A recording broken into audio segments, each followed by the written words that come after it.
bénisse aujourd'hui et bienvenue à tous au sein de la Mission chrétienne française. C'est une joie pour moi de vous accueillir dans cette église et mon désir est que tu prospères à tout égard. Et pour vous qui nous regardez sur votre écran et si vous avez l'occasion un jour de venir dans notre belle ville de Marseille, sachez que notre église a les bras ouverts et que nous serions heureux de vous accueillir et vous pourrez sentir ainsi ce que nous vivons tous les dimanches.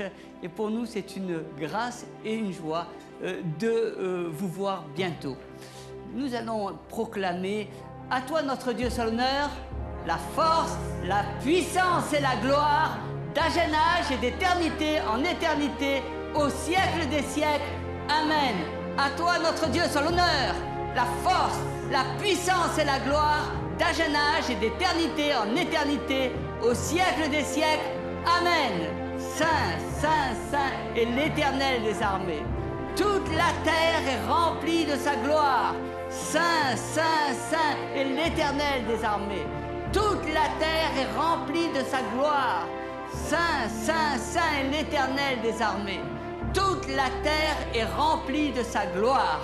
Amen. Durant plusieurs années dans ma vie professionnelle, j'ai pu constater une chose en observant ce milieu, qu'ils avaient tous quelque chose en commun. Et cette chose qui m'a toujours surprise était que chacun avait une grande discipline personnelle. Ceux qui réussissent sont prêts à faire les choses difficiles que la moyenne des gens refusent de faire. Ceux qui réussissent contrôlent leurs humeurs, ils respectent leur engagement, ils n'agissent pas en fonction de leurs émotions. Les gens qui font les bonnes choses, même quand ils n'en ont pas envie, accomplissent la plupart de ce qui se fait dans le monde. Et nous allons parler aujourd'hui de savoir régner sur ses émotions. Tant de gens aujourd'hui laissent juste les sentiments régner sur leur vie.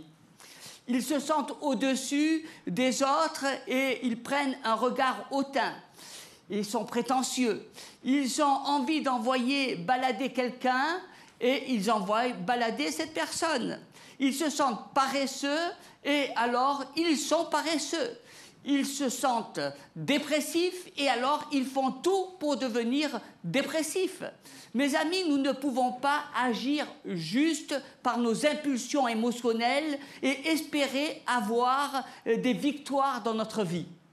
J'ai entendu quelqu'un dire « je peux sentir mes émotions, mes sentiments s'élever au-dedans de moi, mais je peux prendre la décision de ne pas les suivre. » La discipline personnelle t'amène à faire de bons choix. Quand tu te sens que tu vas dire quelque chose que tu ne dois pas dire, tu peux dire non, je ne vais pas dire ces paroles. Cela, tu as le choix de refuser et tu as le choix de discipliner ton langage afin de ne pas dire des choses que tu ne voudrais pas dire et qui seraient peut-être de nature à rompre ou altérer les relations que tu as avec d'autres personnes. Et je crois que nous avons ce pouvoir de nous discipliner, d'avoir cette maîtrise de soi. Jusqu'où êtes-vous capable de supporter, de garder votre sang-froid avant de laisser parler vos émotions et de vous mettre en colère. Est-ce que nous n'avons pas la possibilité de discipliner cette colère et de dire non à la colère en pardonnant les autres et en ayant un regard d'amour sur les autres. C'est là une manière de discipliner ses émotions et de ne pas laisser ces émotions régner sur nos vies et nous amener de défaite en défaite. Mon rôle et mon désir, c'est que chacun, vous puissiez aller de victoire en victoire et que votre vie soit jalonnée d'expériences merveilleuses qui vous donneront de réussir sur votre attitude, sur vos émotions et de pouvoir régner sur ce qui fait que vous n'avez peut-être pas envie de faire certaines choses, mais en les faisant, vous verrez des fruits se produire et vous verrez la main de de Dieu sur vous. Les choses ne vont pas toujours comme nous le voulons. Et bien souvent, nous sommes découragés. Nous avons envie de nous apitoyer sur nous-mêmes. Et bien souvent, eh bien, nous sommes là à regarder toujours le côté négatif. Mais nous pouvons aussi dire non à toutes ces choses-là. Tu dois apprendre à discipliner ce sentiment négatif et à garder la bonne attitude en toutes circonstances. C'est formidable, ça. Alors, des fois, on me dit, mais c'est formidable. Oui, parce que le Seigneur est avec nous. Parce que le Seigneur est là pour que nous puissions garder cette bonne attitude. Parce que Jésus ne nous a pas montré simplement qu'il était un Dieu de miracles et de prodiges. Il nous a montré aussi une façon de vivre. Il nous a montré une façon de contrôler nos émotions afin d'être victorieux en toute situation. Et là, c'est formidable de regarder à cela. Nous devons comprendre que lorsque nous faisons les choses qui nous semblent difficiles dans notre vie, que Dieu développe notre caractère. C'est à ce moment-là que Dieu nous amène à grandir spirituellement. C'est à ce moment-là que Dieu nous amène à nous dépasser, à dépasser nos propres sentiments. Si nous apprenons à pardonner, même si les gens que nous pardonnons nous aiment pas, c'est ainsi que nous grandissons et c'est ainsi que nous portons du fruit. Désirons-nous passer le test? Cela nous semble difficile un certain temps, mais c'est ainsi que Dieu forge notre caractère. Le problème aujourd'hui est que trop de gens ne veulent pas payer le prix pour marcher dans la victoire. Ils veulent juste prendre la voie facile. C'est facile de tirer sa révérence et de prendre une autre route. C'est facile de ne pas respecter ses engagements. C'est facile de chercher toujours une autre voie qui va nous amener à autre chose, mais qui ne nous confronte pas avec nos propres réalités. C'est facile d'oublier, mais sachez une chose, c'est que ce que vous allez oublier un temps, reviendra toujours à la surface tant que vous n'avez pas franchi, tant que vous n'avez pas gravi et passé ce test que Dieu nous met en face de nous afin de grandir spirituellement. Si tu veux grandir et expérimenter le meilleur de Dieu, tu devras prendre des chemins difficiles. C'est dur d'aimer les gens, surtout quand ils ne nous aiment pas, qui ne sont pas agréables avec nous. C'est dur d'avoir de bonnes relations et une bonne attitude avec de telles personnes. Mais pourtant, c'est ce que le Seigneur nous appelle à avoir.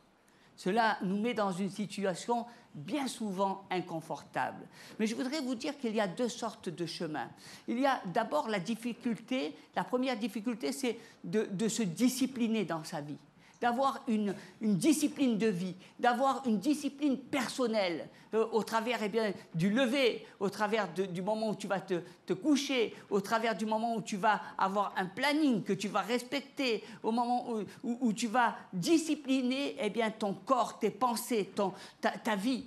C'est difficile. C'est difficile de se lever à 6 heures le matin et déjà de commencer à travailler et à se mettre en route. C'est difficile de respecter tes engagements. C'est difficile d'honorer tes rendez-vous. C'est difficile. Mais cela, tu as le pouvoir de le réaliser parce que Dieu te donnera de le réaliser. Mais la seconde des choses, c'est très douloureux. C'est le regret. Si tu ne disciplines pas ta vie, tu vas être amené à vivre la douleur du regret. C'est-à-dire à ne pas avoir fait ce que tu aurais dû faire. Tu vas regretter tout le temps de ne pas avoir accompli ce que Dieu te demandait d'accomplir. Et finalement, tu vas sentir que, oui, tu as les capacités de faire quelque chose. Oui, tu as les capacités d'accomplir ta destinée. Mais tu as laissé parler ta paresse. Et la paresse t'a amené à ne pas respecter tes engagements. Et la paresse t'a amené à avoir une vie stagnante, à rester toujours au même stade. Et la paresse va t'amener tôt ou tard à regretter, à avoir une douleur de ne pas avoir fait ce que tu aurais dû faire. Et nous avons à nous discipliner. Les enfants de Dieu sont des disciples. Et Dieu est un Dieu d'ordre, un Dieu de discipline. Et bien souvent, eh bien, nous vivons dans une société où chacun, nous voulons faire ce que nous voulons et nous avons du mal à obéir et nous avons du mal à discipliner notre vie. Pourtant, il s'agit là eh bien, de la clé de la réussite dans ta vie. Si tu veux réussir, eh bien, tu dois avoir une discipline de vie. Souvent, on s'attend, Seigneur, fais tout. Non, moi, je laisse le Seigneur. Dieu est merveilleux. Mais il y a des choses que toi, tu peux faire. Toi, tu as le pouvoir de te réveiller à telle heure. Toi, tu as le pouvoir eh bien, d'honorer tes rendez-vous. Toi, tu as le pouvoir d'accomplir ta parole. Toi. Toi, tu as le pouvoir de gérer tes affaires, tes finances. Toi, tu as le pouvoir eh bien, de respecter tes engagements. Moi, je bénis le Seigneur pour cela. Et la difficulté, eh bien, c'est que nous avons tellement de mal à obéir, d'avoir de la discipline. Mais c'est difficile, mais cela eh bien, est pour ton bien. Et je te dirais que la discipline, c'est tellement peu de choses par rapport à la douleur du regret. La Bible nous dit dans le livre des Hébreux au chapitre 13 et verset 17 « Obéissez à vos conducteurs, ayez pour eux de la déférence, car ils veillent sur vos âmes, comme devant en rendre compte, qu'il en soit ainsi, afin qu'ils le fassent avec joie et non en gémissant, ce qui ne vous serait d'aucun avantage. » La semence que nous semons aujourd'hui, nous la récolterons toujours dans le futur. Si tu fais uniquement ce que tu ressens sur le moment, eh bien, à ce moment-là, ça sera un plaisir, tu auras beaucoup de joie, mais plus tard, eh bien, tu auras du remords, plus tard, tu auras un goût amer et tu verras que cela va te coûter très cher. De faire que ce que nous voulons ne nous apporte pas grand-chose. Mais bien au contraire, lorsque nous obéissons, lorsque nous nous disciplinons, lorsque nous rentrons eh bien, dans cette vocation à laquelle le Seigneur nous appelle, alors nous portons du fruit. Et moi, je bénis le Seigneur pour cela. Vous savez, souvent, lorsqu'on est serviteur de Dieu, on est des hommes et au travers eh bien, de notre corps, nous avons des défauts, des qualités, mais bien souvent on regarde, et le monde a toujours tendance à regarder plus les défauts que les qualités. Si on les mettait dans cette position de serviteur de Dieu, je ne sais pas si les personnes eh bien, pourraient tenir un jour dans cette vocation à laquelle le Seigneur les a appelés.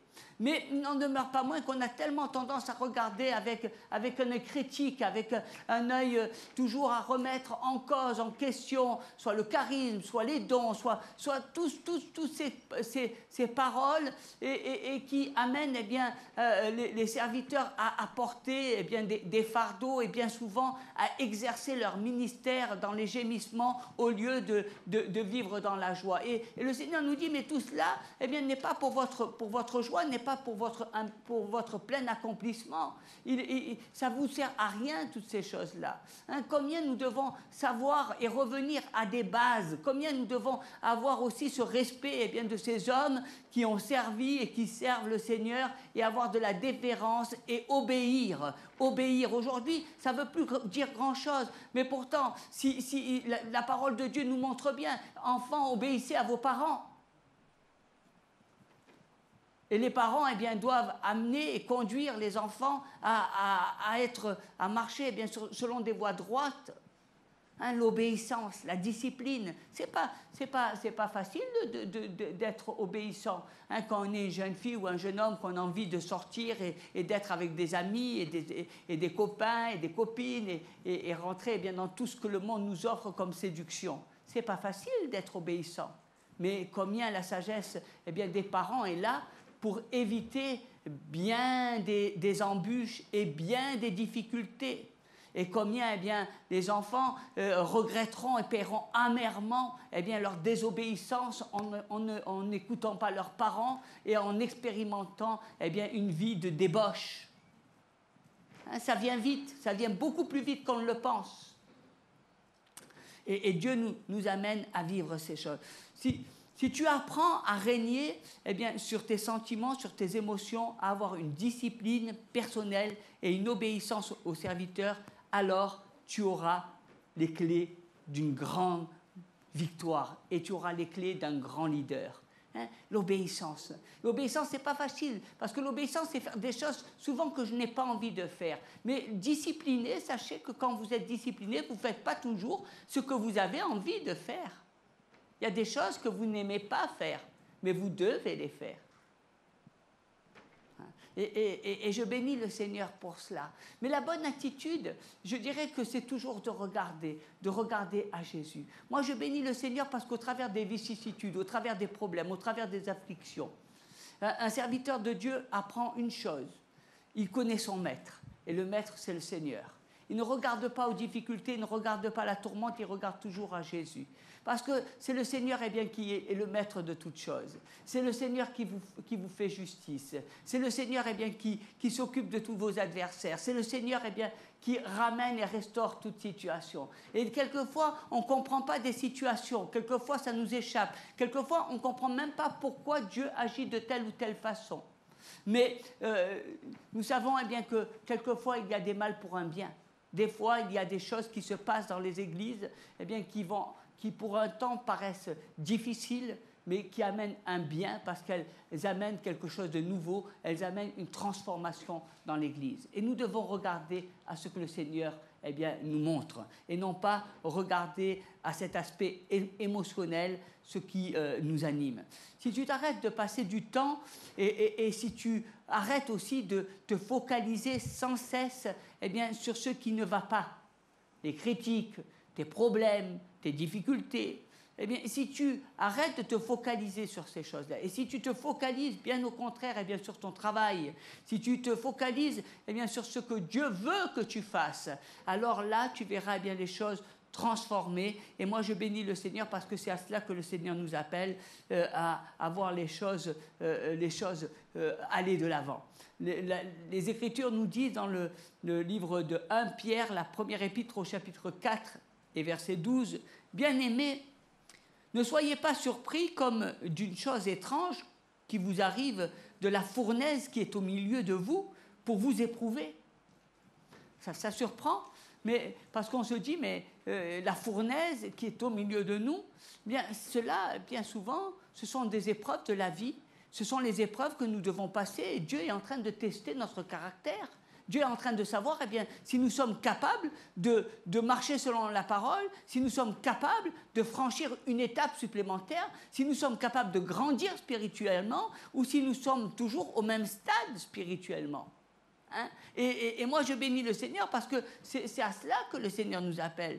Au lieu de regarder les situations et d'être désespéré par rapport à la situation, Dieu ne regarde pas aux choses, aux situations, il regarde à ce qui se passe au-dedans de toi, à cette transformation qui est au-dedans de toi. Et toi, tu dois désirer être transformé afin de passer outre ces situations, afin de voir les choses changer, et cela, tu peux le voir. Je me souviens toujours de ces situations. Vous savez, moi, je suis quelqu'un, j'ai mon ordre dans mon désordre. Et souvent, dans mon bureau, j'ai mon ordre dans mon désordre. Alors moi, je m'y repère, mais les personnes qui viendraient, ils verraient beaucoup de désordre. Et souvent, lorsqu'on fait le nettoyage, on a tendance à ranger toutes mes affaires et à les mettre bien en place. Et vous savez, qu'est-ce que ça fait ? Finalement, ça crée un sentiment de colère de ma part, parce que moi, quand j'arrive plus à rien retrouver. Et je me dis, mais pourquoi tu as fait ça ? Etc. Et puis, je me dis, mais jusqu'à quand cette personne essaiera de me ranger mes affaires, de les mettre comme ça, puisque moi, j'arrive pas. Et puis, j'étais là en train de penser à ça, et puis le Seigneur et le Saint-Esprit qui dit, mais tu es en train de penser à ces situations, mais est-ce que ce n'est pas toi qui dois changer ? Est-ce que ce n'est pas toi qui dois avoir de l'ordre au lieu du désordre ? Est-ce que, au lieu de t'énerver contre telle ou telle personne, est-ce que tu ne dois pas faire cette transformation dans ta vie et commencer à ranger tes affaires ?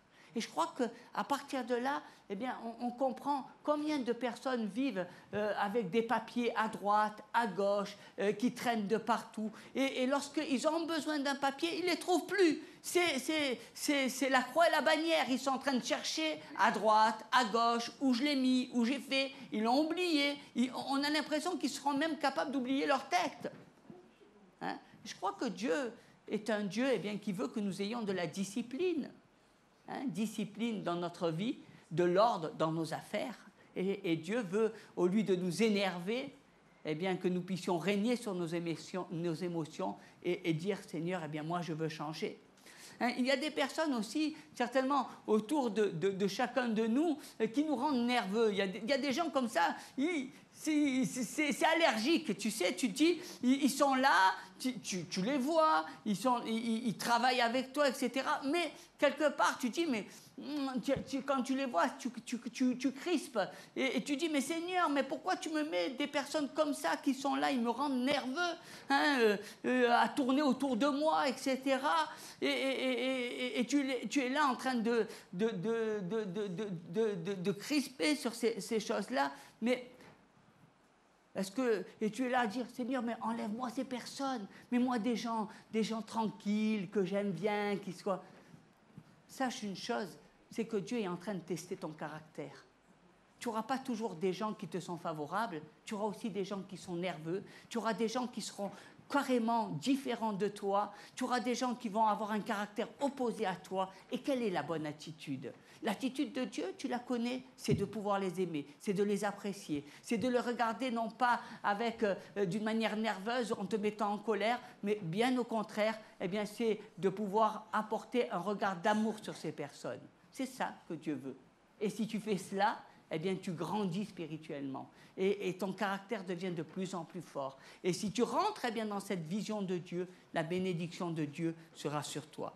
Si tu laisses travailler Dieu en toi, eh bien là, tu verras les choses venir dans ta vie.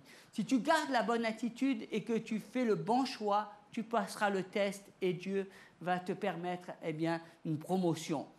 Bien souvent, nous sommes focalisés sur tout ce qui se passe autour de nous au lieu d'être plus attentifs à ce qui se passe à l'intérieur de nous.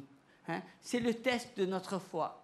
Apprends à faire les bons choix et ne regarde pas toujours aux circonstances. Hein? On aurait vite fait de dire, tu vois, cette personne, elle me rend nerveuse, quitte-la. Tu vois, cette personne, elle range mes affaires, elle m'énerve. Non, les bons choix, c'est toi qui dois changer. Ce n'est pas eux qui doivent changer. Arrête de vouloir faire changer les gens. Change. C'est toi qui dois désirer changer. Et non pas toujours faire changer les gens à ta façon. C'est là les choix qui nous amènent à régner sur nos émotions et à dominer eh bien, les situations. Mes amis, Dieu ne veut pas que nous soyons des chrétiens, je dirais yo-yo. Vous savez qu'est-ce que c'est qu'un chrétien yo-yo ? Quand tout va bien, quand il est en haut, eh bien, il est tout content. Hein ? Et quand ça va mal, alors là, eh bien, il est à plat de couture, il est d'une tristesse, hein, et en fait, il est yo-yo, il est heureux en fonction des circonstances. Hein, quand ça va bien, alléluia, et quand ça va mal, aïe, aïe, aïe. Hein? Mais vous savez qu'un chrétien, eh bien, ce n'est pas quelqu'un qui vit en fonction des circonstances, c'est quelqu'un qui doit être stable. Stable. Hein? Vous dominerez sur les serpents et sur l'aspic. Vous marcherez sur le serpent et sur l'aspic. Le chrétien a une stabilité parce qu'il sait à qui il appartient. Il appartient à Dieu, à ce Dieu merveilleux. Et nous avons chacun à lutter contre nos émotions, la colère, l'impatience. Je me rappelle quand souvent je vais au restaurant et lorsque on commande à manger, et j'observe des amis, qu'est-ce qu'ils sont impatients. Ils voudraient avant même d'avoir commandé, ils voudraient déjà avoir les plats. Hein. On voit leur impatience sur leur regard. Et puis on a l'impression qu'ils discutent avec vous, ils parlent, mais on a l'impression qu'ils ont une montre dans la tête qui est là en train de faire tic-tac, tic-tac, tic-tac. Et alors, le serveur, il va venir ou pas ? On nous a oubliés. Hein. Vous savez, c'est combien d'irritation. Ou alors, un jour, je me souviens, j'étais pressé et puis je prends les clés de la voiture, je vais au parking. Vous savez, ce parking du cours Estienne d'Or, il y a 5 étages et puis bam, j'arrive au parking, on m'avait donné un étage qui n'était pas le bon. Alors j'ai fait tous les étages, et premier, deuxième, troisième, quatrième, cinquième, après cinquième, quatrième, troisième, deuxième, premier, j'étais rage de colère. Et quand je suis sorti de ce parking pour téléphoner à la personne, j'étais... Et après je me suis dit, mais régner sur ses émotions. Hein? Combien? Alors, quand je suis sorti, je me suis mis en colère, et puis j'ai dit des paroles que j'aurais pas dû dire, et puis oui, et patati, et couffin, et après... Tu as ce sentiment de regret, de remords parce que tu as dit des paroles, eh bien, que tu n'aurais peut-être pas dû dire. Hein, je crois que nous avons besoin de regarder à ces choses. Moi, j'aime ce que l'apôtre Paul dit dans le livre des Philippiens, au chapitre 4 et le verset 12. « Je sais vivre dans l'humiliation et je sais vivre dans l'abondance. En tout et partout, j'ai appris à être rassasié et à avoir faim, à être dans l'abondance et à être dans la disette. Je puis tout par Christ qui me fortifie. » Et je crois que c'est très important. Vous savez, c'est très important. Combien de fois, eh bien, nous sommes là à regarder avec notre intelligence, avec notre pensée, au lieu de faire confiance à Dieu. Moi, j'aime ce que l'apôtre Paul a expérimenté. Il a dit, je puis tout, je suis dans l'abondance, je suis dans la pauvreté, je ne suis pas conditionné. Je vois tellement d'églises qui sont conditionnées simplement par les offrandes et qui regardent eh bien, à ce qui va rentrer chaque semaine dans les caisses pour pouvoir gérer l'église. Je suis tellement impressionné par l'esprit eh bien, calculateur des hommes, alors que nous avons un Dieu vers qui eh bien, nous devons avoir une pleine confiance. Je puis tout par celui qui me fortifie. Vous savez, notre vie n'est pas à vendre. Notre vie, elle appartient à Dieu. Et nous ne sommes pas là eh bien, pour être des vendus, mais nous sommes là pour honorer Dieu. Je puis tout par celui qui me fortifie. Je n'agis pas au travers de la pensée des hommes, mais j'agis au travers de la pensée de Dieu. Et je crois que c'est très important que chacun de vous, vous puissiez avoir eh bien, cette conviction dans votre cœur. Hein? Ne soyez pas là à calculer, mais soyez là à recevoir et à être droit vis-à-vis du Seigneur. Parce que Dieu est un Dieu qui nous honore en toutes circonstances. Alors, je peux être dans l'abondance comme dans la faim, mais le Seigneur est toujours là.